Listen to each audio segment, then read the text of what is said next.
तर आपण चितचा अर्थ पाहत होतो. चित म्हणजे काय, तर चित म्हणजे हे जे ज्ञान आहे, म्हणजे आत्मज्ञानाबद्दल आपण बोलतो. ते आत्मज्ञान झालं की अन्य काही आपल्याला जाणायचं राहत नाही. ह्या आत्मज्ञानाची जी एक अनुभूती आहे, ती अनुभूती आली की अन्य गोष्टी करायच्या बाजूलाच पडतात, त्याची की आपल्याला आवश्यकताच भासते. आणि मग सर्व बाजूंनी जी काही समाधानाची, तृप्ततेची एक जाणीव होते, याला बुद्धियोग असं म्हणतात. त्या परमात्म्याच्या अस्तित्वाची जाणीव आपल्या बुद्धीला होते. ही जी काय आहे ती ज्ञानाची तृप्ती आहे, ती बरोबर बुद्धीमध्ये असते. म्हणजे मगाशी जसं म्हटलं की इंद्रिय, बुद्धी, मन सगळं आपल्या ताब्यात पाहिजे, ते होतं. ती जे काही बुद्धियोग म्हणा, आत्मयोग म्हणा, हा प्राप्त होतो. आणि त्याच्यातून आपल्याला म्हणजे हे बुद्धियोग हे पण त्याचं एक लक्षण झालं. आता तुमच्या आमच्यासारखा देहधारी असणाराच तो आहे. फक्त फरक काय आहे, तर त्यांनी परब्रह्माला जाणलेलं आहे. इंद्रिय त्यांनी जिंकलेली आहेत.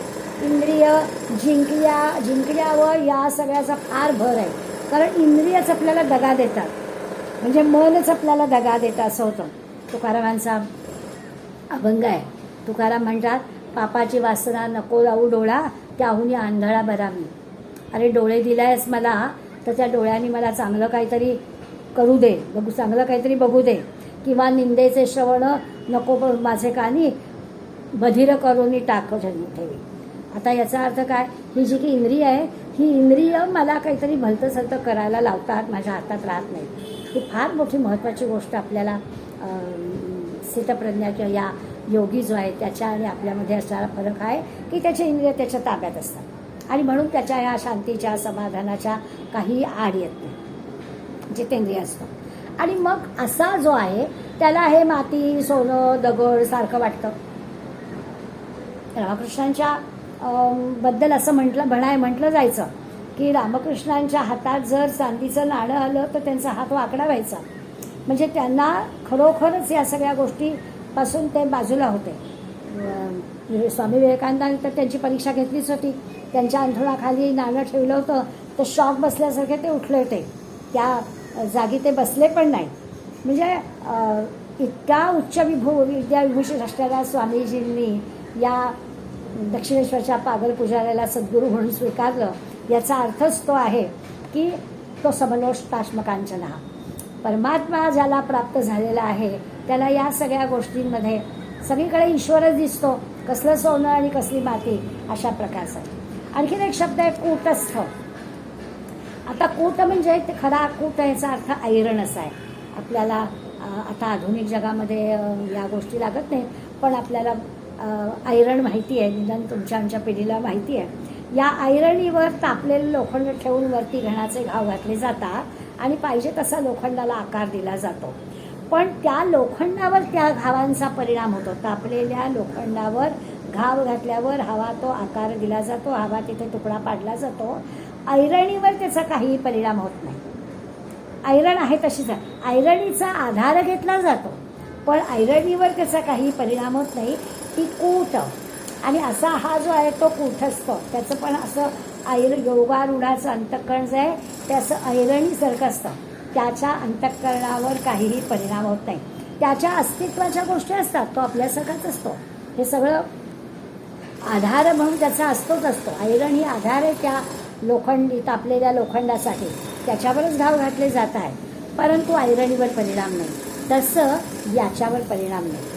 जी परिस्थिती वाट्याला आलेली आहे ती स्वीकारण्याची त्याची तयारी असते, म्हणून त्याला कूटस्थ असं पण म्हणतात. त्यामुळे हा कूटस्थ किंवा काय विजितेंद्रिय या सगळ्या गोष्टी आपल्या लक्षात येतील की ही सगळी लक्षणं ज्याच्याजवळ आहे. कठोपनिषदात या विजितेंद्रियाच्या संदर्भात एक छान रूपक तयार केलेलं आहे.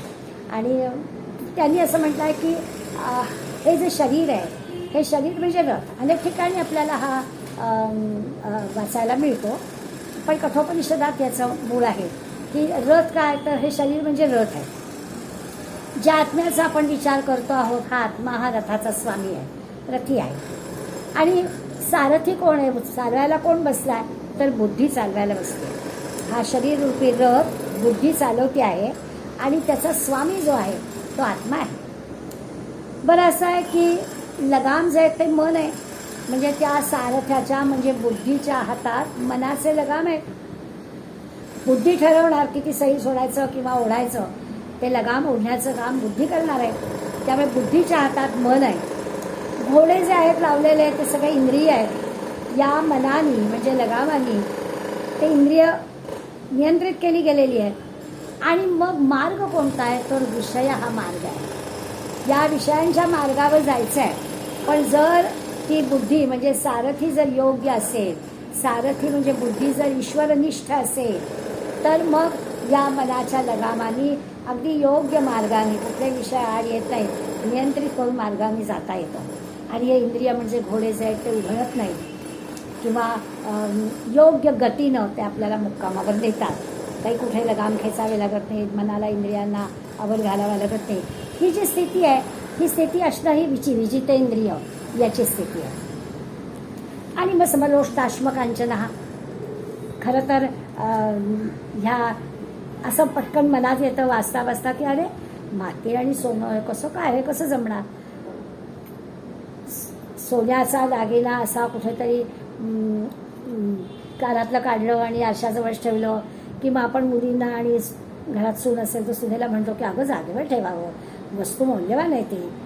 पण हे ज्याला कळलेलंच नाही आहे, आता कळत नाही आहे का सोन्याचं मूल्य कळत नाही आहे का, मातीचं मूल्य काय ते कळत नाही आहे का, तर कळत आहे ते कळत नाही अशातला काही भाग नाही. तो काही माणूस मूर्ख नाही आहे. परंतु या दोन्ही गोष्टी या काही आपल्या आवश्यकतेमध्ये नाही येत आहेत. आपण विचार कसा करायचा की हा परमात्मा जाणणारा जो आहे हा काही माती आणि सोन्यातला फरक कळत नाही असं नाही आहे. त्याचं मोल काय ते त्याला कळत आहे. पण त्याच्या दृष्टीनं या ज्या गोष्टी आहेत, दगड असू दे, माती असू दे, सोनं असू दे, याचा त्याच्या दृष्टीनं त्याला काही उपयोग नाही आहे. आणि ज्या गोष्टीचा मला उपयोग नाही आहे त्याची किंमत कशासाठी करायची. म्हणजे त्याला जर विषयांपासून दूरच राहायचं आहे तर विषयांपासून दूरच गेलेला आहे तर त्याच्या दृष्टीनं श्रेष्ठ मौल्यवान वस्तू काय किंवा कनिष्ठ आणि माती काय हे काही नाहीच आहे. त्याच्या दृष्टीने सगळीकडे भगवंतच भरलेला आहे. काहीही जरी असलं तरी चराचरामध्ये सगळीकडे जर भगवंतच भरलेला आहे तर त्याला हे काहीच नाही कळत. आपण हे सगळं वाचताना पटकन आपल्याला आठवण होते ते हनुमंताची. अयोध्येला सगळी मंडळी परत आलेली आहेत आणि रामाने इतक्या वर्षांनी ही सगळी मंडळी भेटली म्हणून प्रत्येकाला काही ना काहीतरी भेटवस्तू दिलेली आहे. आणि सीतामाईच्या लक्षात आलं आहे आणि सीतामाई विचारतात की अहो तुम्ही हनुमंताला काहीच दिलं नाही. तेव्हा राम म्हणाले हनुमंताला काय द्यायचं आहे, हनुमंताला काही द्यायची आवश्यकता नाही. त्याला हा जो सहवास मिळतो आहे आपल्याला, तो आपल्याबरोबर इथे आलेला आहे तर हेच त्याला पुरेसं आहे, त्याला काही द्यायची आवश्यकता नाही. पण व्यवहार पाळणाऱ्या सीतामाईला काही हे पटलं नाही आणि सीतेने असं म्हटलं आणि अत्यंत मौल्यवान असणारा असा तिच्या गळ्यातला दागिना काढून तिने हनुमंताला दिला. आता हनुमंतच तो ते घेतलं, त्यांनी स्वीकारलं. आईनेच दिलेली भेटवस्तू आहे ती स्वीकारली आणि झाडावरती जाऊन बसला आणि प्रत्येक त्यातला हिरा मोडून बघतोय, तोडून बघतोय. आणि मग हे काय जर करतोयस तू, तेव्हा सांगतोय की ह्याच्यात राम आहे का पाहतोय. मग दगड असू दे, माती असू दे, मोती असू दे, हिरा असू दे, त्यात राम आहे का हे महत्वाचं आहे. तेव्हा हा जो आत्मज्ञान प्राप्त झालेला आहे त्याच्या दृष्टीनं या व्यावहारिक वस्तूंना मूल्य नाही आहे. त्याच्या दृष्टीनं ईश्वर हेच त्याचं मूल आहे. आता हे झालं वस्तूंच्या बाबतीत. आपण विचार काय करतोय, आधीच्या श्लोकांचा सगळा विचार मनामध्ये ठेवायचा आहे. आत्मज्ञानापर्यंत आपल्याला जायचं आहे. भगवंत अर्जुनाच्या निमित्तानं तुम्हा आम्हाला आत्मज्ञानाची ओळख करून देतो आहे. आणि मग ते सांगता सांगता तो म्हणतो आहे की आपणच हे सगळं करू शकतो. हे बाहेरून आपल्याला नाही मिळणार आहे. आपणच आपला अभ्यास करायचा आहे आणि ही गोष्ट आपल्याला मिळवायची. आत्मज्ञानाची वस्तू अमुक एक ग्रंथ वाचा म्हणजे आत्मज्ञानाची प्राप्ती होईल असं कुठे नाही आहे. अमुक वर्ष या गोष्टीचा अभ्यास करा आणि मग डिग्रीला 4 वर्ष, आत्मज्ञान प्राप्तीला 7 वर्ष असलं काही इथे नाही आहे. झालं तर तत्काळ असं पण आहे. मग या आत्मज्ञानासाठी आपली स्वतःची तयारी कशी करून घ्यायची ही तयारी आपली भगवंत करून घेतो आहे. आणि जो अशा प्रकारे आपलंच आपण करू शकतो, आपलं हित कशात आहे ते त्याला कळतं, आत्मज्ञानाची प्राप्ती कशी करायची ते कळतं. त्याच्यासाठी काय काय लक्षणं आहेत त्या लक्षणांचा अभ्यास आपण करतो. मग इंद्रियांवरती काबू हा तर एक महत्त्वाचा विषय आहेच. आणि मग एक एक करता करता मागच्या ह्याच्यात आपण असं म्हटलं की मान अपमान, सुख दुःख, शीत उष्ण एक वाटलं पाहिजे. आता म्हणतात की माती आणि सोनं सुद्धा त्याला एकच वाटलं पाहिजे. असं जे समत्व आहे ईश्वराशी एकरूप होण्याचं जे काही आहे ते साधलं तर ही आत्मज्ञानाची प्राप्ती झाली, किंवा आपण असं म्हणू आत्मज्ञानाची प्राप्ती झालेल्याला हे असं सगळं होतं. इथे काही लक्षणं संपली नाही आहेत.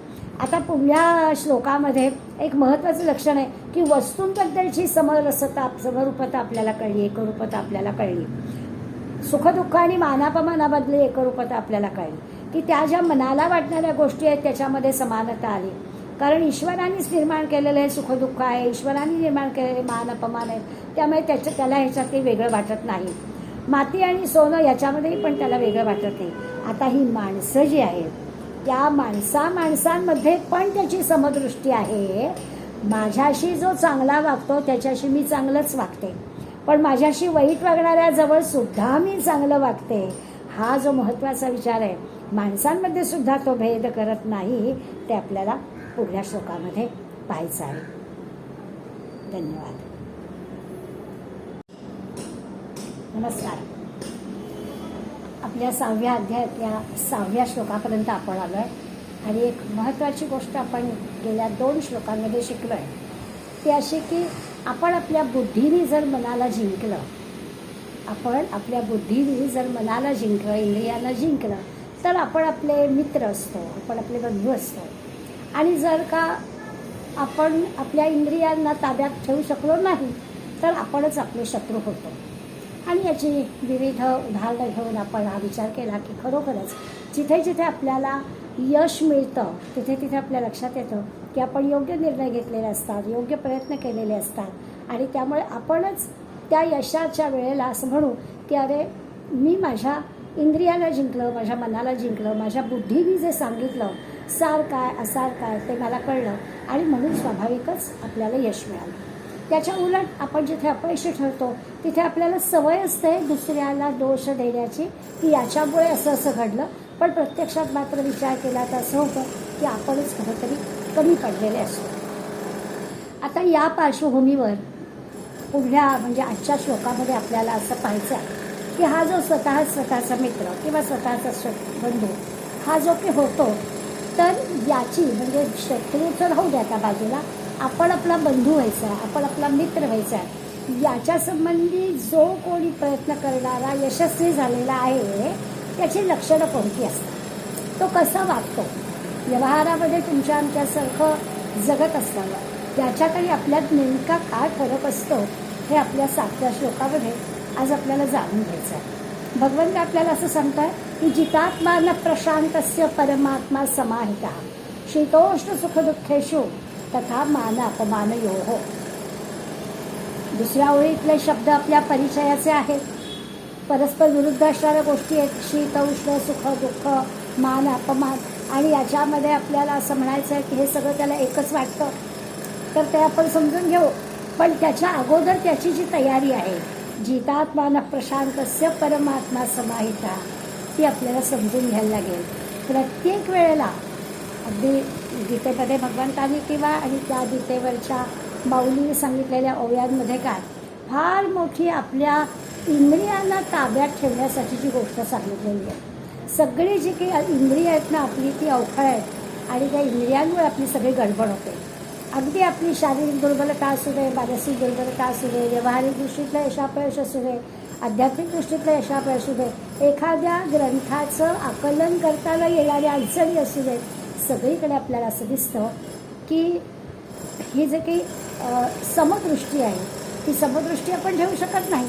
याचाच अर्थ असा आहे की आपली इंद्रिय, आपली मनबुद्धी आपल्याला जसं हवं आहे तसं आपण ताब्यात ठेवू शकत नाही. आज आपण या श्लोकाच्या दृष्टीने त्याचा विचार करूया. पहिला शब्द जितात मान असं म्हटलं आहे, ज्यानं आपलं अंतःकरण जिंकलेलं आहे. आपण आत्मा शब्दाचा अर्थ विविध ठिकाणी वेगवेगळा पाहतो. या ठिकाणी आपल्या लक्षात येईल की इथं अंतःकरण असं आहे की जितात मान, आत्मा जिंकलेला आहे म्हणजे काय तर अंतःकरण मन ज्यांनी जिंकलेलं आहे, ज्याला आपण असं म्हणू की जो आत्मसंयमी आहे, संयमाने त्याला राहता येत आहे, नेमकं विवेकाने त्याला राहता येत आहे. समर्थांचा शब्द विवेक आहे. आपण इथे म्हणू की आत्मसंयमी जो आहे त्याच्याबद्दल आपल्याला ते बोलतात. हा जो आत्मसंयमी आहे, ज्याची इंद्रिय ताब्यात आहे, ज्याच्या अंतःकरण ज्यांनी जिंकलेलं आहे, हा कसा असतो तर प्रशांतस्य. प्रशांत याचा अर्थ अगदी प्रकर्षानं शांत. शांतता आणावी लागत नाही. म्हणजे जिथे माझं काही चालत नाही तिथे मी गप्प बसते, ती शांतता नाही. खऱ्या अर्थानं शांत, समाधान वाटणं, प्रकर्षाने शांत वाटणं, अंतःकरणाच्या वृत्ती सगळ्या शांत होणं, असा तो असतो. आता खरं तर असं आहे ना की आपण ज्याच्याबद्दल आता सगळं बोलणार आहोत ना, तो संत, स्थितप्रज्ञ, किंवा समर्थांच्या शब्दात म्हणायचं झालं तर उत्तम पुरुष, त्याची ही लक्षणं आहे. सामान्य तुमच्या माझ्याशी ह्या सगळ्या लक्षणांचा आपण विचार करायला गेलो तर अशा प्रकारच्या शांतीचा अनुभव आपल्याला क्वचितसुद्धा मिळणं कठीण असतं. क्वचित मिळतं असं पण म्हणवत नाही. तर हा अशा प्रकारचा अनुभव आपल्याला नाही मिळवता येत. पण भगवंत आपल्याला सांगतोय, ज्याची लक्षणं भगवंत आपल्याला सांगतोय तो कसा, तर तो स्थितप्रज्ञ असला पाहिजे, तो संत असला पाहिजे, तो उत्तम पुरुष असला पाहिजे, किंवा आता आपण म्हणतोय तसा कर्मयोगी, संन्यासी, अशा मंडळींजवळच हा गुण असू शकतो की इतकं शांत समाधान. कशीही परिस्थिती असू दे, पुढल्या ओळीमधली परिस्थिती आपल्याला कळणारच आहे. शीतोष्ण सुख दुःखेश्वरी बारापबालयो. थंडी असू दे, उन्हाळा असू दे, सुख असू दे, दुःख असू दे, स्वतःचा सन्मान असू दे किंवा अपमान असू दे, तो काय आहे तर हा आत्मसंयमी, अत्यंत शांत, अत्यंत समाधानी असतो असं भगवंत सांगतोय. त्यामुळे ते आपल्याला अतिशयच अवघड वाटणारी गोष्ट आहे. छोट्या मोठ्या गोष्टींनी आपलं चित्त विचलित होणं, आपल्या व्यवहारामध्ये सगळ्या गोष्टी बदल होणं, म्हणजे हे तर परस्पर विरुद्ध सगळं आहे. स्वतःचा स्वतः मित्र व्हायचं किंवा स्वतःचा स्वतः बंधू व्हायचं असं म्हटलं आहे, तो हा असा असणारा माणूस काय करत असेल तर आपण मंडळी हे असं सगळं नियंत्रित नाही करू शकत, नियंत्रणात नाही राहू शकत. मग जो राहतो त्याच्याबद्दल बोललं जात आहे. त्यामुळे खरोखरच आपल्या आणि ह्या सगळं आत्ता जे की आपण वर्णन करणार आहोत यामध्ये बरंच अंतर आहे असं आपल्या लक्षात येईल. पण याचा अर्थ आपण प्रयत्नच नाही का करायचे, तर हो करायचे. पण किती प्रयत्न करायचे, कोणत्या मार्गाने प्रयत्न करायचे हे कळण्यासाठी आपण गीतेचा अभ्यास करणार आहोत. की ठीक आहे, हे असं सगळं जमणं अवघड आहे. ज्याला जमतं तो फार मोठ्या उच्च पदावरती आहे. तुम्हा आम्हाला हे जमण्यासारखं नाही असं कितीतरी जरी वेळा वाटलं तरी पुन्हा असं प्रयत्न आहे की अरे हे असं जमण्यासाठी काय काय करावं लागेल, मग नेमकं जमत नाही तिथे आपण काय काय चुकतो, असा सगळा विचार आपल्याला यामध्ये करायचा आहे. आपण असं म्हणतो की आपल्या भोवती घडणाऱ्या घटना, घडणारे प्रसंग किंवा पूर्वी घडून गेलेले प्रसंग, म्हणजे त्याचे काही अनुभव आपल्या जवळ असतात. त्यामुळे त्यावेळेला पुन्हा असाच प्रसंग आला तर कसं वागायचं याची थोडीशी आपल्याला कल्पना येते. तर अशा सगळ्या परिस्थितीतल्या गोष्टी आपल्या अंतःकरणावर रेंगाळत असतात, स्वाभाविक आहे. आणि त्यावर सामान्य तुम्ही आम्ही मंडळी ह्या सगळ्या गोष्टींनी आपल्या स्वतःला नियंत्रित करू शकत नाही.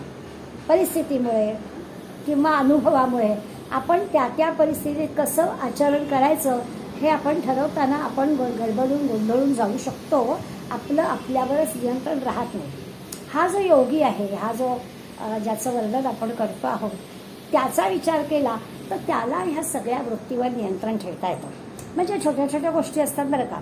अगदी आता वर्ग सुरू व्हायचा आहे आणि आपल्या मनाच्या विरुद्ध काहीतरी एखादी बारीकशी गोष्ट घडली तर त्या वेळेला सुद्धा आपल्याला तेच आठवत राहतं. नियंत्रण ठेवणं म्हणजे काय तर आपल्याला ती गोष्ट बाजूला करता आली पाहिजे. आता वस्तू एखाद्या जागेवरून दुसरीकडे ठेवणं सोपं असतं हो, पण मनातला विचार आपला बाजूला करायला, आता तू येऊ नको, आत्ता हा विचार मनात यायची आवश्यकता नाही आहे असं मनाला सांगणं आणि ते मन नियंत्रित करणं हे फार मोठी कठीण गोष्ट आपल्याला असते. आणि त्याची सवय आपल्याला या श्लोकाच्या अभ्यासाने लावून घ्यायची की अरे आपण जे करतो आहोत त्याच्यावर पूर्ण आपल्याला जर बुद्धी मन लावायचं असेल तर त्यावेळी अन्य सगळ्या ज्या गोष्टी आहेत त्या आपल्याला बाजूला करता आल्या पाहिजेत. आता असं आहे ना की एखाद्या समोरच्या व्यक्तीला जर आपल्याला खुश करायचं असेल ना तर आपल्याला तिची आवड निवड लक्षात घेता येईल आणि त्यानुसार आपण आपलं आचरण ठेवलं तर ती व्यक्ती खुश होईल. त्यामुळे समोरच्या व्यक्तीला आनंद देणं, समोरच्या व्यक्तीला खुश करणं त्या मानाने शक्य आहे.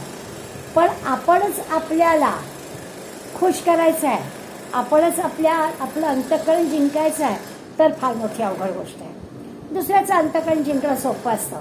आपण थोडा अभ्यास केला त्या व्यक्तीचा आणि त्याला काय आवडतं त्याप्रमाणे आपण आचरण केलं की ती व्यक्ती खुश होताना आपल्याला दिसतेच.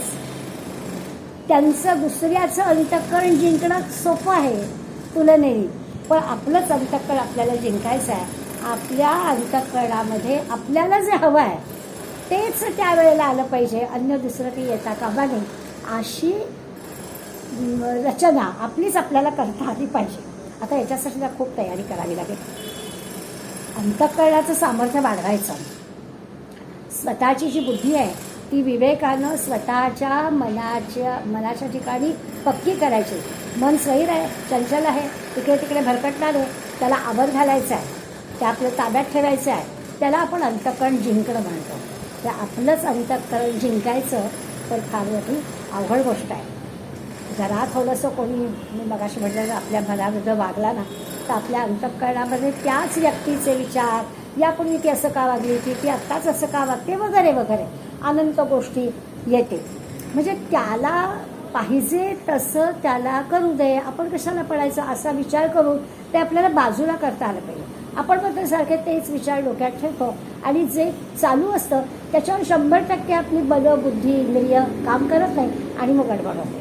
त्यामुळे आपल्याला असं मन स्वच्छ निर्मळ करता आलं पाहिजे. अन्य दुसरे कुठले विचार येऊ देता कामा नये. त्याला अंतःकरण जिंकणं असं म्हणता येईल. मग आत्ता जो म्हटला तसं अस्तित्वप्रज्ञ कर्मयोगी जो आहे किंवा संतच म्हणूया, त्यालाच हे सगळं शक्य आहे. त्याचा हा गुण आहे, त्याला हे जमतं. जे तो करतो आहे तिथे पूर्णपणानं आपलं मन, बुद्धी, इंद्रिय लावणं. आणि आपल्यालाही सगळ्यांना थोडासा तसा अनुभव आहे. असं जेव्हा आपण करतो ना तेव्हा केलेल्या गोष्टी आपल्या कमी वेळामध्ये उत्तम पद्धतीनं होतात, चांगल्या होतात. पण तेच आपण 10-20 गोष्टी डोक्यात आहेत तर त्यावेळेला मात्र आपली गडबड होते. तर आपल्याला व्यवहारात तर हे नेहमीचा आपला हा अनुभव असतो. मग आता एक पायरी पुढे व्यवहारातल्या उदाहरणांनी आपल्याला कळतं, पण आपल्याला लावायचं आहे चित्त परमात्म्याकडे. त्याच्या संबंधीचा विचार चाललेला आहे. जितात्मान प्रशांत असं परमात्मा समाहित असं म्हटलेलं आहे. त्यामुळे त्याच्या ह्या सगळ्या जे काही शांत समाधानी त्याची जी काही वृत्ती आहे, सगळी जी काही इंद्रिय अंतःकरण सगळं जे काही ताब्यात झालेलं आहे आणि तो जो काही शांत आहे तो असं जे त्याचा अनुभव आहे ते सगळं कसं काय घडतं तर याचं कारण असतं की त्याच्या कुठल्याच अपेक्षा नसतात. हे असंच हसायला हवं असं त्याला काहीही वाटत नाही. त्याचं चित्त परमात्म्याशी अगदी एकरूप झालेलं असतं. एक धरीला चित्ती आम्ही रखुमाईचा पती. तुकाराम महाराज काय म्हणतात की आम्ही एकाला धरून ठेवलं आहे, बस बाकी आम्हाला तर काही नको, अशी त्यांची मनोभूमिका असते. एक धरीला चित्ती रखुमाईचा पती, बाकी काही नाही. असं परमात्म्याशी समरस होणं, एकरूप होणं हे जेव्हा जमतं आपलं नेमकं काय होतं, आपला फार वेळ वाया जातो. काहीच कारण नसताना नको त्या गोष्टींचा आपण इतका विचार करतो आणि आपला वेळ वाया जातो. या ज्या आपण संतांचा विचार करतोय किंवा स्थितप्रज्ञाचा विचार करतोय, एकीकडे तर आपण आधीच्या 2 श्लोकांमध्ये म्हटलं आहे की ज्याला असं आचरण करता येतं तो स्वतःचा मित्र असतो, स्वतःचा मित्र असतो. आणि त्यामुळे तुम्हाला सगळ्यांना जमायला हवं अशासाठी हा सगळा भगवंताचं सांगणं आहे. त्यामुळे आपल्याला जमणारच नाही आहे, हे आमच्यासाठी नाही आहे, हे अर्जुनासाठी आहे असं नाही मानून आपल्याला चालणार. तर आपल्याला नेमकं कुठे चुकताय याचा शोध घ्यावा लागेल. तर आपला नेमका वेळ वाया कुठे जातो, नको त्या गोष्टीचा आपण का विचार करतो किंवा इतर आपल्याला अनावश्यक आहे काही गरज नाही तरी आपण कुठल्या तरी चौकशा करतो आणि आपल्या वासना शांत झालेल्या नसतात. सारख्या काहीतरी आपल्या अपेक्षा असतात, आपल्याकडून नाही पण इतरांकडून आपल्या खूप काही अपेक्षा असतात. हे सगळं जे की आहे ना ते ह्या परमात्म्यासाठी काही जरुरीचं नाही आहे. परमात्मा प्राप्ती करून घ्यायची आहे त्यासाठी आपल्याला या सगळ्या गोष्टी बाजूला करता आल्या पाहिजेत असं ते म्हणतात. आणखी नेहमीचाच विषय आहे की हे सगळं करताना अंतःकरण जर आपल्याला ताब्यात यायला हवं असेल, जितेंद्रिय हा म्हटलाय, जितात्मान हा म्हटलाय, तर जितात्मान हा असं जर जमायला हवं असेल तर अहम बाजूला करता आलं पाहिजे. या देहाचं प्रेम कमी करता आलं पाहिजे. काही हवं नको पण ठेवतात कामा नये. सर्व प्रकारच्या इच्छा संपून गेल्या पाहिजे. सगळं जे कर्माच्या वेळेला आपण पाहिलं होतं त्या सगळ्या गोष्टीसुद्धा आत्ता हव्याच आहेत. ज्या मनाच्या उर्मीसारख्या उठत असतात ना, हे हवं आहे, ते हवं आहे, ते हवं आहे, असं हवं आहे, तसं हवं आहे, हे सगळं संपलं पाहिजे. सगळ्या विषयांचं चिंतन थांबलं पाहिजे. तेव्हा मग आपली परमात्म्याकडे दृष्टी जाईल आणि तिथे मग आपण काय एकरूप वगैरे काय त्याचा विचार करू शकू, स्वतःचा मित्र असं हो. आणि मग ती जी काही शांतता आहे, प्रशांत म्हटलं आहे, त्या शांततेचा समाधानाचा अनुभव आपल्याला मिळेल. माऊलींनी निवृत्तीनाथांना प्रशांत अवस्था म्हणजे निवृत्तीनाथांची प्रशांत अवस्था त्याचं वर्णन केलेलं आहे. आपल्याला अभंग परिचयाचा आहे.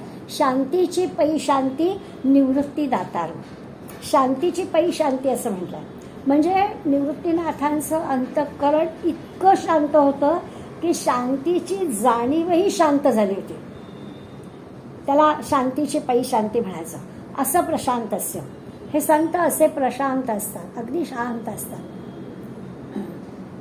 रोज सकाळी वर्तमानपत्र वाचल्यावर आपली शांती निघून जाते आणि हे मात्र आपल्याला समजा कुठल्याही परिस्थितीमध्ये त्यांची जराही शांती बिघडत नाही, जराही मन विचलित होत नाही, असे ते शांत राहू शकतात.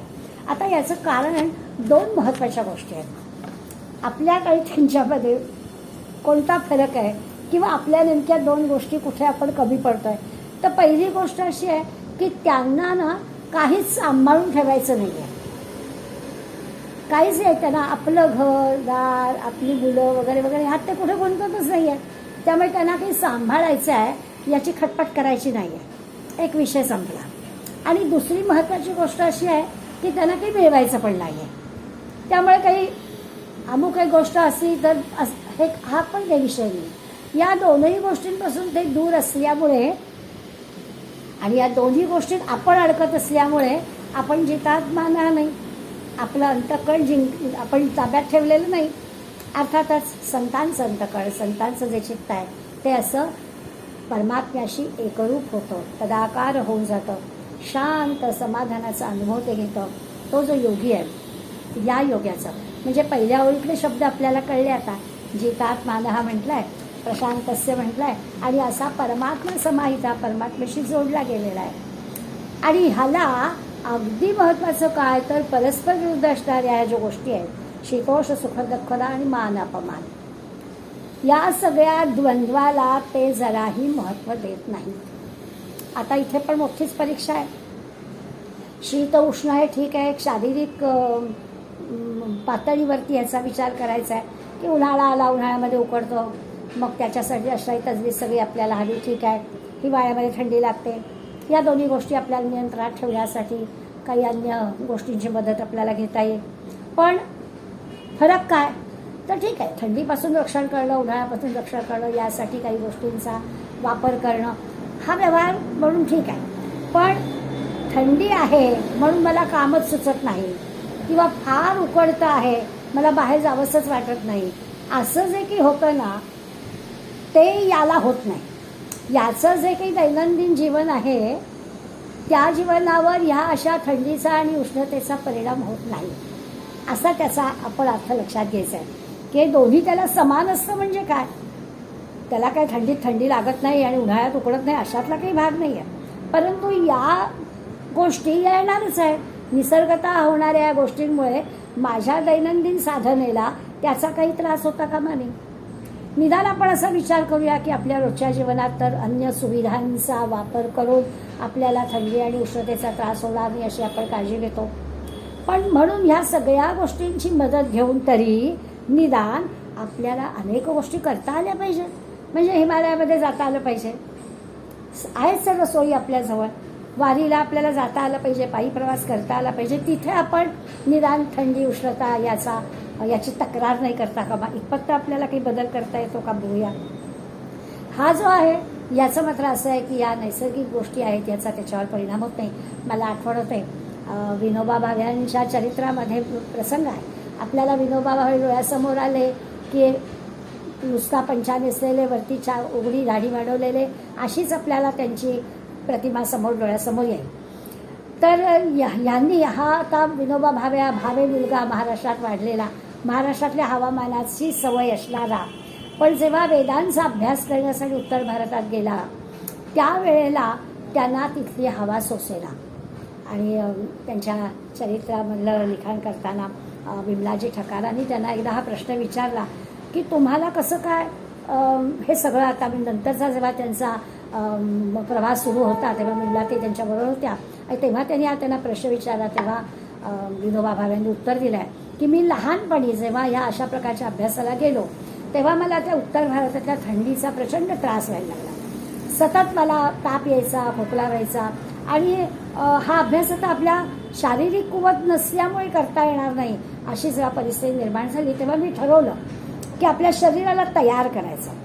आणि तयार म्हणजे काय केलं तर पहाटे गंगेमधल्या त्या थंड पाण्यामध्ये स्नान करायचं. स्वाभाविकच शरीरावर व्हायचा तोच परिणाम होणार, ताप येणार, कफ होणार आणि मग तिथेच दिवसा तापलेल्या खडकावरती झोपून राहायचं. आणि अशा त्या उन्हाळ्याचा आणि थंडीचा शरीराला तयार करण्यासाठी त्यांनी उपयोग केला. आणि मग पुढे संबंध आयुष्यभर ते कुठल्याही ठिकाणी भारताच्या पूर्वेपासून पश्चिमेपर्यंत, दक्षिणेपासून उत्तरेपर्यंत भूदान चळवळीसाठी जे ते हिंडले त्यावेळेला विमलजी ठकार असं म्हणतात की आम्हाला सगळ्यांना उत्तर भारतात गेल्यावर शाली स्वेटर लागायचे, हे मात्र तसेच असायचे. कारण त्यांना ह्या शीतोष्ण याचा काही त्यांच्या शरीरावर परिणामच नाही. म्हणजे असं सगळ्या विनोबांनी सगळ्यांनी करावं अशासाठी होणार नाही, पण अशा पद्धतीने जर आपण इंद्रिय जिंकायचं ठरवलं तर हे करता येऊ शकतं असं संतांचं उदाहरण आपल्याला पाहायला मिळतं. इथे जे आपल्याला म्हणायचं आहे तेच आहे की परस्पर विरुद्ध असणाऱ्या ज्या दोन गोष्टी आहेत त्याचा यांच्यावरती परिणाम होत नाही. आता आपण आपल्याशी तुलना जर केली तर आपल्या लक्षात येतं की अहो 4 दिवस गोंदवल्याला राहण्याची खोली बुक सुद्धा केली होती, पण दुसऱ्याच दिवशी परत आली व्यक्ती आणि का हो तुम्ही जाणार होतात, राहणार होतात ना 4 दिवस, हो हो पण खोलीत पंखाच नाही हो. आता तिथे मी जाणारे ते तीर्थक्षेत्राच्या ठिकाणी, संतांच्या ठिकाणी काही सेवेला नाम घ्यायला जाणारे का माझ्या कम्फर्ट झोनला न सोडता मला तिथे राहताच येणार नाही म्हणून तक्रार करणारे. पुष्कळ मला अनुभव येतो. शिवथरगडीमध्ये आपण गेल्या सांगतो की आता काय आहे, आता 2 दिवस रेंज नाही, 2 दिवस इथे आपल्याला काही आपल्या वस्तू काही लागणार नाही आहेत त्यामुळे ठेवून घ्या.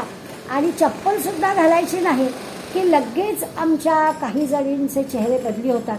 कारण घरात सुद्धा ज्याला 24 तास चप्पल घालायची सवय आहे त्यांनी म्हणा अय्या इथे चप्पल नाही घालून चालणार, तर नाही चाल. आम्ही आणलेत आमच्या घरच्या स्लीपर, पण म्हटलं तरीही नाही चालणार.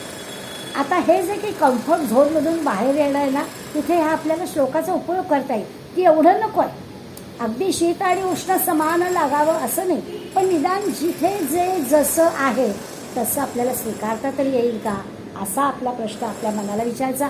तेव्हा आपण आपले बंधू होतो, तेव्हा आपण आपले मित्र होतो. पण हेही जमत नाही तेव्हा मात्र आपण आपले शत्रू होतो. कारण या आनंदाला मुक्तो छानपैकी गोंदवल्याला राहिलं असतं 4 दिवस तर त्याला परत यायला लागलो. केवळ काय तर म्हणे खोलीत पंखा नाही, आता काय करावं. असो, थोडक्यात काय हे आहे शारीरिक पातळीचं. पहिलं जे शीतोष्ण आहे ते शारीरिक पातळीचं आहे. पुढे सुखदुःख आणि मानपमान मग तर काही बघायलाच नको. आपल्या मनाला अनुकूल झाली गोष्ट की आपल्याला बरं वाटतं, सुख वाटतं. आपल्या मनाला न आवडणारी प्रतिकूल गोष्ट झाली की आपल्याला दुःख होतं.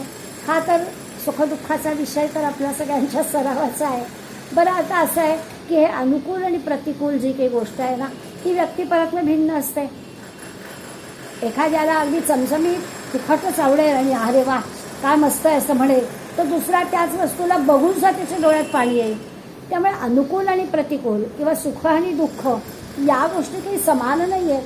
आणि मग याच्या दृष्टीने विचार केला, या स्थितप्रज्ञाच्या संतांच्या दृष्टीने विचार केला तर मग तो कसा आहे तर याला सगळं सारखंच आहे. त्याला समोर भुकेसाठी येणारी ती वस्तू आहे आणि भूक शमन करणं एवढ्यासाठीच त्या अन्नाचा उपयोग आहे असा विचार करणारा हा असल्यामुळे याला काहीच फरक पडत नाही, अनुकूल नाही प्रतिकूल नाही. मला वाटतं याविषयी काही फार मोठी आपल्याला चर्चा करायला हवी असं नाही.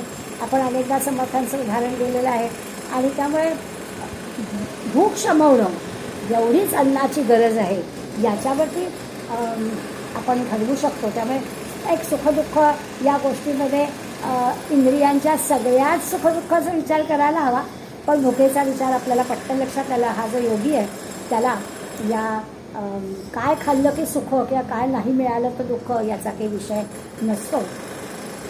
गोळवलकर गुरुजींची आठवण होते गुरुजी प्रवासामध्ये होते, एका अगदी वस्तीवरती गेले होते आणि त्या ठिकाणी गुरुजींच्या दुपारच्या भोजनाची व्यवस्था शहराकडून त्यांचं दुपारचं भोजन येण्याची केलेली होती स्वयंसेवकाने आणि त्याप्रमाणे दुपारी गुरुजींचं जेवणही आलं होतं. परंतु जिथे त्या वस्तीवर गुरुजी होते तिथला जो माणूस होता त्यांनी रचना केली होती आणि त्या वस्तीवरतीच गुरुजींना जेवणाचा आग्रह झाला आणि गुरुजींनी ते मान्य केलं. गुरुजी म्हणाले, हा डबा आपण रात्री खाऊया, आत्ता मी यांच्याच बरोबरी असतो. खरं तर अगदीच पत्रावळीवरती शेणाने साऱ्या जमिनीवरती पानं घेतलेली गुरुजींसारखा माणूस त्या सारवलेल्या जमिनीवर पत्रावळीवर जेवायला बसला. बरोबर असलेल्या स्वयंसेवकांना जेवण गेलं नाही. परंतु गुरुजींच्या जराही चेहऱ्यावरची वेगही हलली नाही. समोर पत्रावळीवर वाढलेलं जे काही होतं ते त्यांनी शांतपणे, हे जे काही आहे हे योग्याचं लक्षण आहे. हे सामान्य आम्हाला विचार कितीही केला ते आपली इंद्रिय या सगळ्या गोष्टीला अशी तयार होणार नाही. आपण प्रयत्न असा करायला हवा निदान की आरोग्यासाठी योग्य काय अयोग्य काय एवढाच विचार करून आपल्या सवयींवरती आपण किंवा आपल्या इंद्रियांना आपल्या ताब्यात ठेवता येतं का असा प्रयत्न करावा. त्या सुख दुःख, शीत आणि उष्ण, सुख आणि दुःख याचा विचार आपल्याला सहजपणानं करता येईल आणि प्रत्येक ठिकाणी आपण कसे अडतो ते आपलं आणणं बाजूला करण्यासाठी आपल्याला आपल्या इंद्रियांना कसं ताब्यात ठेवायचं आहे याचा विचार केला तर आपल्याला कळेल की जिथे जसं आहे तसं आपल्याला जमता आलं पाहिजे. तिसरं मान अपमान. आता हे तर फारच मोठी अवघड गोष्ट आहे. ही जी मंडळी आहे ती सगळी निर्विकार असतात, यांना मान नाही अपमान नाही. कोणी काही सन्मान केला तरीही यांना काही फार मोठा आनंद होत नाही. अपमानाचे शब्द आले, अहो गळ्यात चपलांची माळ घातली तरीसुद्धा आनंदाने तुकाराम महाराज नाचतच होते की. त्यामुळे त्यांच्या दृष्टीने या सगळ्याच गोष्टी क्षुल्लकच असतात. मान अपमान वगैरे काही नसतं. आपल्या दृष्टीनं मात्र साध्या साध्या वाटणाऱ्या गोष्टीसुद्धा मान अपमान. फोटोमध्ये उभं कोण आहे याच्यात काय मोठा मानाचा विषय आहे खरं म्हणजे. पण त्याच्यावर पण असतं. मानाचा नारळसुद्धा मिळाला नाही, मानाचे 2 शब्द पण नाही, यादीमध्ये माझं नावही नाही, आभार प्रदर्शनाच्या यादीमध्ये आपलं नावही नाही, असे सुद्धा मानापमानाचे विषय आम्ही जेव्हा एकमेकांशी बोलताना आपल्या कानावर येतात तेव्हा ह्या श्लोकाचा अभ्यास जर आपल्याला करायला हवा.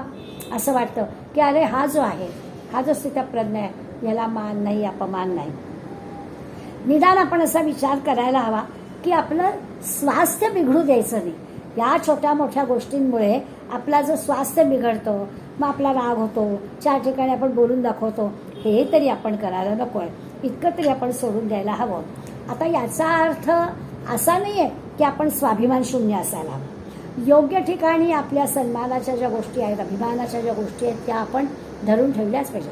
धर्माबद्दल आहे, राष्ट्राबद्दल आहे, आपल्या जन्मदात्यांबद्दल आहे, तिथे आपल्याला अभिमान वाटलाच पाहिजे. पण जेव्हा वैयक्तिक पातळीवर आपण विचार करतो त्यावेळेला मात्र आपल्या मानसन्मानाच्या कल्पना आपण बदलून टाकायला हव्या. काय करायचं आपल्याला असा विचार करता यायला हवा.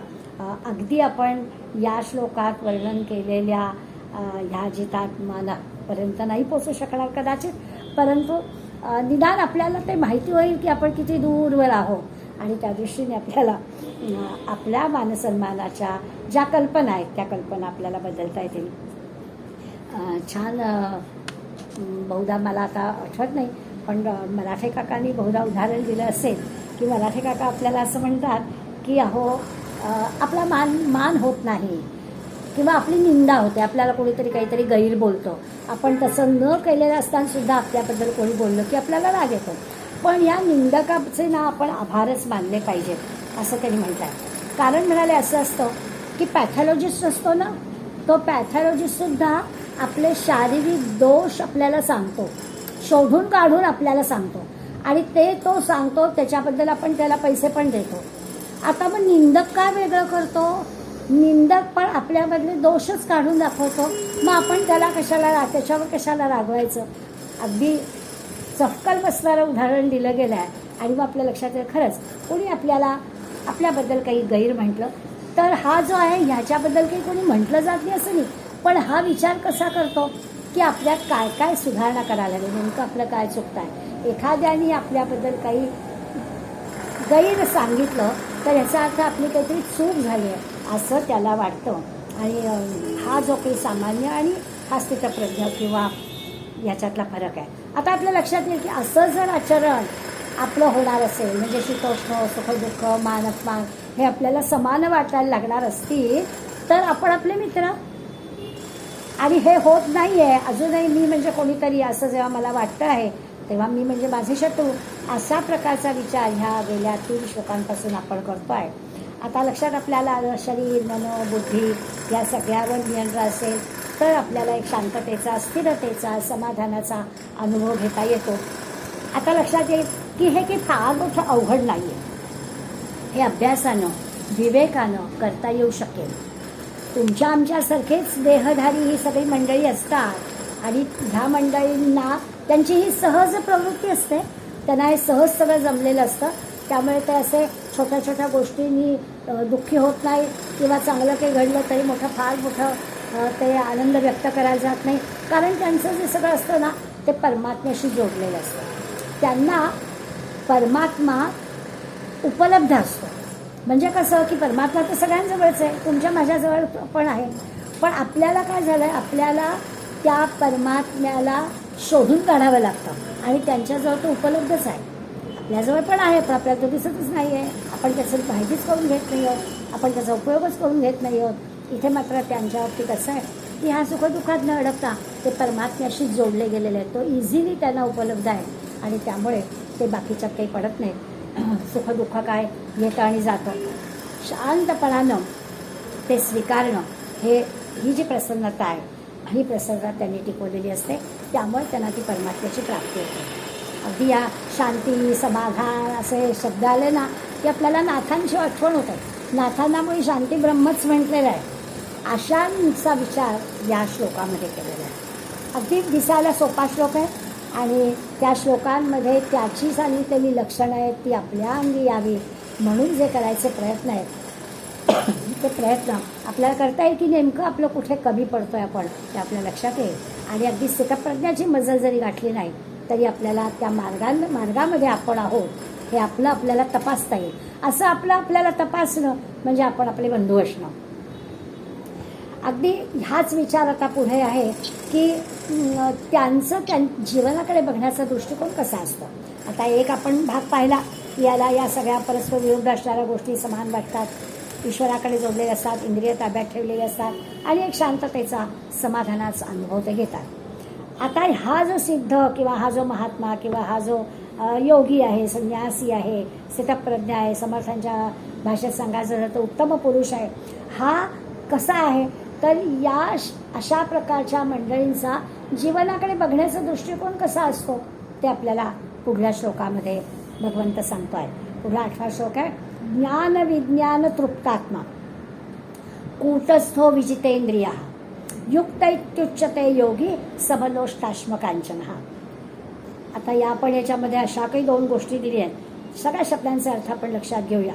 एक तर म्हटलं आहे की ज्ञान विज्ञान तृप्तात्मा, त्याचं अंतःकरण ज्ञान आणि विज्ञान यांनी तृप्त झालेलं आहे. आता ज्ञान आणि विज्ञान काय ते आपण पाहूया. दुसरं असं की ते विकार रहित आहेत, कूटस्थ, त्याही शब्दाचा आपण अर्थ पाहूया. विजितेंद्रिया, पुन्हा एकदा सांगितलं आहे की इंद्रिय जिंकलेली आहेत, विशेष पद्धतीने जिंकलेली आहेत. विजितेंद्रिया हा म्हटलाय. आणि पुढल्या ओळीत म्हटलंय समलोष्टाश्म कांचन. काय समलोष्ट? लोष्ट, अश्म आणि कांचन, माती, दगड, सोने सगळं समानच. सोन्यामध्ये आणि मातीमध्ये फरक कळत नाही आहे तर आपण काही शहाणं म्हणणार आहोत का? पण हा जो आहे जितेंद्रिय, इंद्रिय जिंकलेला आहे, यांनी युक्त इच्छे 6 योगी, तो योगी जो परमात्म्यापर्यंत पोचलेला आहे त्या योग्याबद्दल म्हटलं जात आहे की त्याचं अंतःकरण आहे ज्ञान विज्ञानानं तृप्त झालेलं आहे, विकाररहित आहे, इंद्रिय जिंकलेली आहे आणि त्याला दगड, माती, सोनं यामध्ये सगळं समानच दिसतं. आता आपण ह्या पण सगळ्या लक्षणांचा विचार करूया. पहिलं तर ठीकच आहे की ज्ञान विज्ञान. ज्ञान म्हटलंय की कशाचं ज्ञान? दासबोधाचा अभ्यास झालेला असल्यामुळे काही ज्ञानाबद्दल सांगायची आवश्यकता नाही आहे. ज्ञान या शब्दाचा अर्थ 14 विद्या 64 कलांचं ज्ञान मिळवणं असा नाही. ज्ञानाचा अर्थ आत्मज्ञानाची प्राप्ती हाच आहे. विशेष ज्ञान मिळवणं, आत्मज्ञानाची प्राप्ती करून घेणं परमार्थाचं स्वरूप काय आहे, आपलं नेमकं साध्य काय आहे, आपलं नेमकं ध्येय काय आहे, हे ज्याला पक्कं कळलेलं आहे त्याच्याबद्दल त्याच ज्ञानाबद्दल आपल्याला बोलायचं आहे. बाकी आपल्या अन्य व्यावहारिक ज्ञानांबद्दल म्हटलेलं नाही. दासबोधामध्ये बहुधा ज्ञाननिरूपण असा समास आपण शिकलो आहे. खूप प्रकारच्या ज्ञानांची यादी समर्थांनी आपल्याला दिली आणि हे ज्ञान नव्हे, हे ज्ञान नव्हे असं सांगून टाकलं. मग खरं ज्ञान काय, तर खरं ज्ञान परमात्म्याचं जे ज्ञान आहे ते खरं ज्ञान आहे. आणि त्या ज्ञान आणि विज्ञानाला ज्यांनी जाणलेलं आहे तो तृप्त आहे. त्याला अन्य काही जाणण्याचं कामच राहिलेलं नाही. समर्थांनी तर व्याख्या केल्या, ऐक ज्ञानाचे लक्षण ज्ञान म्हणजे आत्मज्ञान, पहावे आपणासी आपण या नाव ज्ञान. समर्थांच्या एका व्याख्यामध्ये या श्लोकामधल्या पहिल्या शब्दाचा आपल्याला अर्थ कळेल, ज्ञान विज्ञान तृप्तात्मा. ज्यालाही अशी आत्मज्ञानाची प्राप्ती झाली आहे, ज्याला पहावे आपणासी आपण, स्वतःमध्ये डोकावता आलेला आहे, ज्याला स्वतःची पक्की ओळख झालेली आहे, त्याला आणखीन साधना कोणती करावी, कशी साधनेमध्ये प्रगती करावी, त्याच्यात कोणते अडथळे येतात, ते कसे पार पाडायचे, हे सगळं जे आहे ते त्याला कळतं. आणि हे असं सगळं कळणं म्हणजे विज्ञान, विशेष ज्ञान. आत्मज्ञान प्राप्तीसाठी कराव्या लागणाऱ्या ज्या सगळ्या गोष्टी आहेत ते म्हणजे विज्ञान. आणि ज्ञान विज्ञान तृप्तात्मा, ज्याला ह्या ज्ञान आणि विज्ञान कळलेला आहे तो जो आहे तो कसा आहे, तो तृप्त झालेला आहे, एकदम समाधानी आनंदी झालेला आहे. सगळा हा ज्ञानाचा संबंध जो आहे तो ईश्वराशी आहे ना, आणि विज्ञानाचा संबंध जो तृप्तीशी आहे, समाधानाशी आहे. दोन्ही गोष्टींचं पुरेसं ज्ञान आहे. जे आत्मज्ञान कळलेलं आहे आणि त्या आत्मज्ञानाच्या प्राप्तीसाठी कराव्या लागणाऱ्या ज्या सगळ्या गोष्टी आहेत त्याही गोष्टी कळलेल्या आहेत असं जे आहे. त्यामुळे मग काही मनामध्ये काही शंका नाही, कुठे काही संशय मनामध्ये नाही, कुठल्या प्रकारचा आता मोह राहिला नाही, अहंकार राहिला नाही. सगळ्या ज्या नेहमीची यादी जी आहे ती सगळी यादी पुढे आली. आता हवं नको पण संपलं, सगळं तृप्त, समाधान, आनंद असा त्याला प्राप्त झालेला आहे. तो ज्ञान योग विज्ञान तृप्तात्मा अगदी सहज आपल्याला कळलं असं आहे. आता आपण असं व्यवहारात म्हणतो की खरंच त्यांना काही प्रश्नच पडत नाही. म्हणजे आपण किती कुठे समजा जात असो, आपण किती आलो, अजून किती जायचं आहे, कसं जायचं आहे, खरंच काही त्याला प्रश्नच नाही आहेत कशाचे. त्यांनी सहजपणानं सगळ्या गोष्टी प्राप्त केलेल्या आहेत. त्यामुळे कुठल्याही प्रकारचे प्रश्न त्यांना पडत नाही. इतका त्यांच्या त्या ज्ञान विज्ञानावर विश्वास असतो, साधनेवर विश्वास असतो. आणि त्यामुळे जे काही प्रयत्न ते करतात त्या प्रयत्नांचे कष्ट पण त्यांना वाटत नाहीत. प्रत्येक करत असलेल्या कर्मामध्ये ईश्वरच आपल्या सानिध्यात आहे, ईश्वरच आपल्या मदतीला आहे. त्यामुळे त्याच्या त्या साधनेमध्ये जे काही सातत्य आहे ते सातत्य तिथे असतं. अशा पद्धतीनं ज्ञान आणि विज्ञानाने अत्यंत समाधान, अत्यंत तृप्तता त्यांच्याजवळ असते. जरा देखील कुठल्याही याचा उत्साह कमी होत नाही. आता मला सगळं म्हणजे हे सगळं करताना आपल्याला काही मिळवायचं नाही म्हटल्यावर माणूस निरुत्साह होईल ना, तसं नाही आहे. पूर्णपणा उत्साह राहणार आहे, सातत्य राहणार आहे, साधना राहणार आहे. आणि त्यांनी जे की एकदम तृप्तीचा, समाधानाचा अनुभव येणार आहे त्याच्याबद्दल म्हटलेलं आहे. हा जो तृप्तात्मा आहे. आणि लगेच पुढल्या ह्याच्यामध्ये विजितेंद्रिय हा पण म्हटला आहे. तो तृप्तात्मा आहे म्हणजे आता झालं, आपल्याला सगळं मिळालं. तर विजितेंद्रिय, इंद्रियांवर त्याचं पूर्णपणा नियंत्रण आहे. त्याची इंद्रिय त्याच्या आज्ञेत आहेत, आज्ञाधारक इंद्रिय आहेत त्याचे सगळे. आता त्याला काही मिळवायचं नाही आहे. एकीकडे म्हणतात इंद्रिय आज्ञाधारक आहे, पण मिळवायचं काहीच नाही. त्यामुळे इंद्रियांना काही आज्ञा जायचा प्रश्नच नाही आहे. पण जे जसं आहे ते छान आनंदाने स्वीकारणं, त्याला त्यांनी म्हटलं आहे. हवे नको पण संपला आहे, संकल्प नाही आहे, मोह नाही आहे, अहंकार नाही आहे, काहीच नाही आहे. सगळं जे की आहे ते विना सायास होत आहे, आपोआप होत आहे. आणि जे आपोआप होत आहे, करावं लागत नाही आहे. आणि ते करावं लागत नाही आहे आणि तरी देखील एकदम तृप्तात्मा, समाधान, आनंद आहे. आपण खूप साऱ्या गोष्टी करून मग आपण कदाचित समाधान मानू, तृप्त हो, आनंद मिळवू. आता हा जो आपल्या समोर आहे तो त्याच्या जीवनात येणाऱ्या सगळ्या गोष्टींनी अगदी कसा तृप्त आहे. जे जसं येईल ते. आता त्याच्या जीवनात दुःख येतच नाही असं थोडंच आहे, पण तरी देखील तो समाधानीच आहे. जे दिलं आहे भगवंतानी ते भगवंतानी दिलेलं आहे आणि ते माझ्या चांगल्यासाठी आहे अशा विचारांनी त्यांनी ते स्वीकारलेलं असतं. त्यामुळे तो तृप्तात्मा आहे. त्यामुळे तो समाधानी आहे. त्याची इंद्रिय त्याच्याशी आज्ञाधारकपणाने वागतायत आणि जे सगळं जे काही घडतं आहे ते सगळं असं विनाशायास आपोआप घडतं आहे. आपण मागच्या श्लोकात शीत उष्ण सुखदुःख यशा काय मान अपमान या गोष्टी पाहिल्या आणि त्या कशा त्याला समान वाटतात असा आपण विचार केला. आता हा जो योगारूढ किंवा ज्याच्याबद्दल आपण बोलतोय त्याच्याबद्दल काय पुढलं जाईल तर त्याला सोनं माती एक वाटतं. गंमतच आहे मोठी. सोनं मातीला सारखं ठीक आहे, म्हणजे सोन्याची त्याला अभिलाषा नाही, सोनं मिळावं म्हणून तो काही प्रयत्न करणार नाही. मातीबद्दलची त्याला काही त्याला तिरस्कार नाही असं आपण म्हणू. म्हणजे अगदी आणखीन उदाहरण म्हणून घ्यायचं झालं तर पंचपक्वान्नांचा त्याला मोह नाही आणि अगदी जी काही भाजी भाकरी त्याला चटणी भाकरी मिळेल त्याच्यातही तो आनंद मानणारा आहे. अशा प्रकारचा लोभ नाही, मोह नाही. जे काही आहे ते सगळं देहधारणेसाठी, लोककल्याणासाठी, कर्तव्य पालनासाठी असं तो करतो आहे. अशा प्रकारचा विचार आपल्याला ह्या समता जी काही सांगितली जाते त्याच्यामधून धरायचा आहे.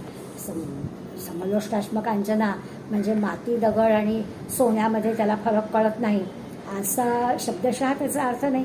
तर जे काही समोर आहे त्या सगळ्यांमध्ये समानता तो पाहतो आहे. आता हा जो योगारूढ आहे किंवा स्थितप्रज्ञा असं म्हणतोय आपण, ह्याला असं वाटण्याचं कारण काय असेल तर पहिली गोष्ट अशी आहे की जगन मिथ्या. त्याला हे सगळं जे जग आहे हे मिथ्या आहे हे पक्क कळलेलं आहे. या दृष्टम तद नष्टम, जे जे सगळं दिसतं आहे ते सगळं नष्ट होणार आहे हे त्याला ज्ञान झालेलं आहे. नेमकं आपल्यात आणि त्याच्यात हाच फरक आहे की जे दृश्य दिसतं आहे ते आपल्याला खरं वाटतं आहे, त्यात आपण अडकून पडतो आहोत आणि हा जो स्थितप्रज्ञा आहे याला पक्क कळलेलं आहे की हे सगळं विश्व नाशवंत आहे, हे सगळं नाश पावणार आहे, हे त्याला ज्ञान झालेलं आहे. आणि या ज्ञानामुळे स्वाभाविकच जे सत्य आहे, जे दिसणारं आहे ते नष्ट होणार आहे, जे दिसत नाही आहे ते काय आहे हे त्याला कळलेलं आहे. आता खरं तर असं आहे की आपण जर ज्ञानाचा विचार करायला लागलो तर या दृश्य जगातलं ज्ञान मिळवणं अवघडच आहे. काय सागराचा तळ काढता येणार आहे का? आपण ज्या पृथ्वीवर राहतो त्या पृथ्वीच्या सगळ्या गोष्टीतही आपल्याला थोड्याच माहिती होणार आहे. तर हे काही दृश्य जगाचं ज्ञान आपल्याला करता येणार नाही. अगदी नित्य नव्या गोष्टी आपल्याला संगणकाच्या द्वारे मिळत आहेत. त्याचा विचार केला तरी आपल्याला लक्षात येईल की ह्या कुठल्या दृश्य जगातल्या कुठल्याही ज्ञानाचा विचार केला तर ते पूर्णपणानं आपल्याला मिळतं आहे असं आपण नाही म्हणू शकतो. जसं मगाशी आपण म्हटलं की हे ज्ञान नव्हे, हे ज्ञान नव्हे, हे व्यावहारिक गोष्टीतलं 14 विद्या 64 कलांचं ज्ञान 12-12 वर्ष खर्च करून जरी आपण मिळवलं तरी ते खरं ज्ञान नाही. तर खरं ज्ञान काय आहे? परमात्म्याच्या प्राप्तीचं ज्ञान आहे. त्याचा विचार आपण करतो आहे. त्याच्यासाठी लागणारी जी बुद्धी आहे त्या बुद्धीचा आपण विचार करतो आहे. आणि मग असं जेव्हा असेल त्या सगळ्याचा जर आपल्याला दृश्य जगातल्या ज्ञानाचा उपयोग करायचा असेल तर आणखीन पण एक विचार लक्षात येतो की या दृश्य जगातलं ज्ञान चांगल्यासाठी उपयोगाला आणलं तर ठीक आहे, हो, परंतु त्या ज्ञानाचा उपयोग विनाशासाठी सुद्धा केला जातोच आहे. त्यामुळे ते ज्ञान खरं ज्ञान नाही. मला आणखीन एक विचार जर आपण केला तर आपल्या लक्षात येईल की ह्या दृश्य जगातल्या ज्ञानामुळे म्हणजे जेवढं आपल्याला कॉम्प्युटरचं ज्ञान मिळतं, रोज आपल्याला व्हॉट्सअपवर एखाद दुसरी तरी पोस्ट येते की यापासून सावध राहा, यापासून सावध राहा, इथे याला कोणाला अमका कोण देऊ नका, इकडे तुमचं कार्डचा नंबर देऊ नका, आम्ही बँक आपल्याला कळवते की आम्ही कोणाकडे कसलाही नंबर मागत नाही वगैरे वगैरे. त्यामुळे ह्या सगळ्या ज्ञानाचा उपयोग हा चांगल्यासाठीच होईल असं नाही, विनाशासाठी सुद्धा केला जाईल. म्हणून सुद्धा हे सगळं ज्ञान म्हणजे काही खरं ज्ञान नाही. खरं ज्ञान काय? गीता आपल्याला जे सांगते ज्ञान विज्ञान संहिता, ते सगळं माणसाचं समाजाचं म्हणूया समाजाचं कल्याण करण्यासाठी आणि ईश्वर दर्शनासाठी आत्मज्ञानासाठी जे ज्ञान आहे त्या ज्ञानाबद्दल आपल्या ज्ञानाचा उपयोग यासाठी व्हायला पाहिजे. ईश्वर कसा? तर सच्चित आनंद. ईश्वर कसा आहे? तर सच्चित आनंद. सत म्हणजे काय? सत म्हणजे तो आहेच, शंकेला जागाच नाही. ईश्वर आहेच, त्याला सत म्हणायचं. म्हणजे मी आहे किंवा नाही, बरोबर आहे, पण तो आहेच. त्याला सत म्हणायचं. त्याच्या अस्तित्वाची 24 तास आपल्याला जाणीव हवी. तो मला पाहतो आहे, माझ्याकडे मी काय करते आहे त्याच्याकडे भगवंताचं लक्ष आहे, ही जाणीव ठेवणं. या जाणीवेमुळे आपल्याकडून कर्म चांगलं घडतं बरं का. सतत आपल्याला, मी नेहमी गमतीनं म्हणते की लहानपण बरं असतं. छोट्या बाळांना आपण बाप्पाला नमस्कार कर म्हटलं, बघा बाप्पावरती बघतोय, तर त्याला खरंच वाटतं बाप्पा बघ. तीच गोष्ट आपल्यासाठी आहे की आपण 24 तास जे करत असतो त्यावेळेला भगवंत आपल्याबरोबर आहे नव्हे, त्याला आपल्याला ही सतत जाणीव पाहिजे की तो आपल्याकडे पाहतो आहे. दुसरं असतं की चित्त म्हणजे काय, ते जे आत्मज्ञान आहे ते झालं की अन्य काही जाणायचे राहत नाही. ही जी आत्मज्ञानाची अनुभूती आपल्याला येते, त्या आत्मज्ञानाच्या अनुभूतीनंतर नाही लावते